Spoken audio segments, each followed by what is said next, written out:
আমার ওয়াইফ 5 ওয়াক্ত নামাজ পড়েন, কিন্তু হিন্দি সিরিয়াল বা না দেখলে তার ঘুম হয় না, তার নামাজ কি কবুল হবে?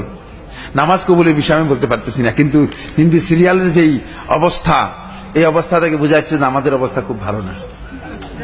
ইন্নাস সালাতা তানহা আনিল ফাহশাই ওয়াল মুনকার, নামাজ মানুষদেরকে গর্হিত কাজ, অশ্লীল কাজ থেকে দূরে সরায়। এখন হিন্দি সিরিয়ালের ক্ষেত্রে নামাজের কি ভূমিকা আমি জানি না। বোঝা যাচ্ছে যে নামাজ আসলে তার, এটা নামাজের, এটা লৌকিক নামাজ, এটা নামাজের মধ্যে ভুল আছে। যে নামাজ তাকে পরিবর্তন করবে, যে নামাজ তাকে সংশোধন করবে, যে নামাজের মাধ্যমে সে সত্যিকার আখলাক তৈরি করতে পারবে, সে নামাজ সে আদায় করতে পারছে না। এই জন্য তাকে সতর্কতা অবলম্বন করতে হবে। বাকি এই ধরনের নামাজ যারা পড়েন তাদের জন্য মূলত বলা হয়েছে ফাওয়াইলুল লিল মুসাল্লিন, মুসল্লিদের জন্য ওয়াইল, ধ্বংস।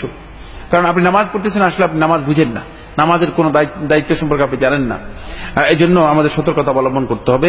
এবং এই যে হিন্দি সিরিয়াল যারা দেখতেছেন এবং সিরিয়াল দেখার জন্য পত্রপত্রিকা আসতেছে, নিজের সন্তানকে পর্যন্ত হত্যা করে ফেলতেছে, নাউজুবিল্লাহ, কত ভয়ঙ্কর, কত জঘন্য এবং হিংস্র।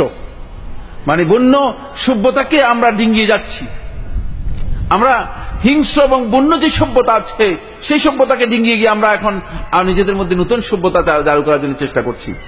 এখন অদ্ভুত অদ্ভুত পত্রিকার মধ্যে সিনারিও আসতেছে যে মা কিভাবে সন্তানদেরকে হত্যা করতেছে, আজীব আশ্চর্যের বিষয়। এই জন্য আমাদেরকে সতর্কতা অবলম্বন করতে হবে। এর কারণ মূলত ওই হিন্দি সিরিয়ালের ফজিলত, বুঝতে পেরেছেন কিনা? এটা হিন্দি সিরিয়ালের ফজিলত, আর কিচ্ছু না। এই সমস্ত হিন্দি সিরিয়াল থেকে নিজেদেরকে সরাতে হবে।